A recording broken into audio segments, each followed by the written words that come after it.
Palakas ng palakas ang panawagan ng ilang netizens at concerned citizens sa MTRCB na busisin ang ilang segment ng It's Showtime, kasunod ng naging kontrobersyal na biro ni Vice Ganda kay Baby Dolls Johaira. Naging usap-usapan sa social media ang nag-viral na eksena sa segment na Mimi Rimar, kung saan binugahan ni Vice Ganda ng tubig sa mukha si Johaira at pabirong sinabi, "Anong nangyari sa'yo? Ba't nagputik ka?" Dahil dito, may ilang netizens ang nagsabing hindi umano angkop ang naturang biro at inilarawan ito bilang insensitive, habang ang iba ay nag-akusa pa ng umano'y racist na pahayag.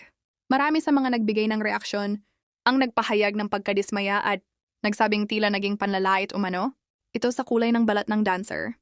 Dahil dito, muling nabuhay sa social media ang ilan sa mga nakaraang kontrobersyang kinasangkutan ni Vice Ganda, kabilang ang mga isyong may kaugnayan sa body shaming at iba pang biro na naging paksa rin noon ng batikos.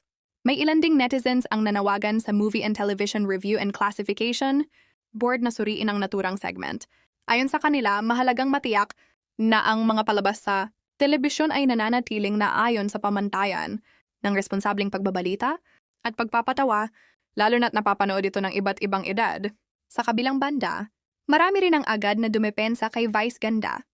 Ayon sa kanyang mga taga-suporta, bahagi lamang ng isang scripted comedy, skit ang naturang eksena at wala umanong intensyon ang komedyante na mang-insulto o manlait. Iginiit nilang entertainment, lamang ang layunin ng segment at hindi ito dapat bigyan ng ibang kahulugan. Samantala, sa isang kamakailang episode ng It's Showtime, humingi ng paumanhin si Vice Ganda sa mga manonood na nasaktan o na-offend sa ilan sa kanilang mga biro.